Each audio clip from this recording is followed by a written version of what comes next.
Why did people start eating Egyptian mummies? In this video, I will walk you through the disturbing European history of eating ancient Egyptians' corpses as medicine. Don't forget to subscribe if you're not a curious tuber already, and hit the like button and share among your circles. As long as they are in good health, there are some who are willing to try everything. This is nothing new given that many practices are still practiced today without scientific backing in the quest for physical well-being, from the use of rhino horn bits or powder for medicinal and aphrodisiac purposes to shark cartilage to cure cancer. Humans have a long history of finding nectar or miracle remedies. Such was the case with the mummy medicine practiced by many doctors from the Middle Ages to the 19th century to treat various ailments. Eating mummies, painting the ground, and painting human remains was believed to be a cure for everything from bubonic plague to headaches. The history of the practice, which may seem odd to us today, dates back to the 12th century in a world without antibiotics, when tomb raiders seeking loot opened Egyptian mummies in hopes of finding jewelry or other valuables. He noticed a black substance on his body, which he believed to be bitumen from the Red Sea, and it had the potential to be just as attractive. So European dispensaries, eager to use bitumen obtained from mummies, gave birth to a product that came to be known as mumia. Medicine has been established for centuries as a medicinal substance consumed by both the rich and the poor. Mumia was used to treat a variety of ailments. According to the magazine Discover Topically, he applied it to the eyes on the skin with cataracts or sores. Mixed with alcohol, it was believed to be good for cough and shortness of breath. Mixing with vinegar, it calms the pain of the lumbar. A mixture of mint, myrrh, and bitumen was used to cure quartan fever. And when mixed into plaster, medicine made from the remains of mummies brought from Egyptian tombs helped heal wounds and broken bones. However, not everyone was convinced. As explained in an article published by Professor Marcus Harms from the University of Southern Queensland, Australia Conversation, Guy de la Fontaine, physician to the King of Navarre, was one of those who suspected that the mummy was a useful medicine.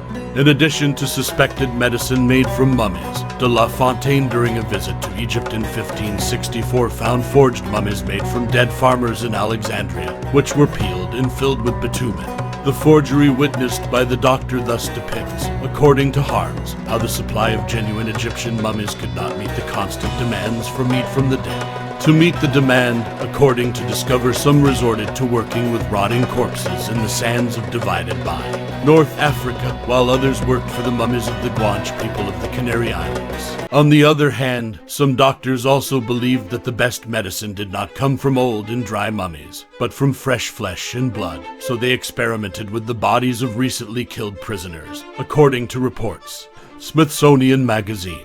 This new and more gruesome practice also convinced aristocrats, including King Charles II of England, who took medicine from human skulls after suffering a stroke. According to Harms, to the royal and social elite, mummy food seemed like suitable medicine for royalty, as doctors claimed the mummy was made of pharaohs. Royalty ate royalty. The practice eventually began to decline in Europe in the 18th century, as medical therapy moved away from cannibalism. According to Discover, it was largely promoted by European missionaries and settlers who used cannibalism to justify the occupation of foreign lands. The fact that Europeans ate meat and drank blood for half a millennium was easily forgotten, taboo. However, the fascination for the mummies did not diminish. In the 19th century, Egyptian corpses, no longer used to cure illness, became a source of entertainment by being unlit at Victorian private parties, where crowds thronged and buried a royal mummy. Thrilled to see the strips, seeing the minced meat and bones, the audience drank and applauded. As the 20th century began, unwritten parties became less common, mainly due to the sudden death of Lord Carnarvon, sponsor of Tutankhamun's campaign in 1923. Although it was due to natural causes, the death was soon attributed to a new superstition that became known as the mummy's curse. Despite the fact that today they are not eaten or displayed at parties for entertainment, no serious archaeologist would uncover a mummy and no doctor would suggest eating it. Mummies have gained much passion around the world.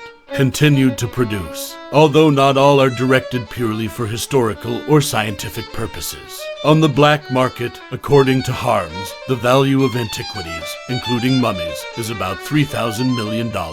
Centuries may have passed, but the mummies are still for sale. They are still being exploited and they are still a commodity, concludes Professor Harms.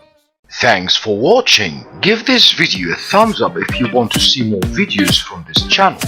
If you knew of any useful information on this topic, let me know in the comments below. And if you're new here, click on the subscribe button and notifications icon for more useful information and tips from The Curious Tube.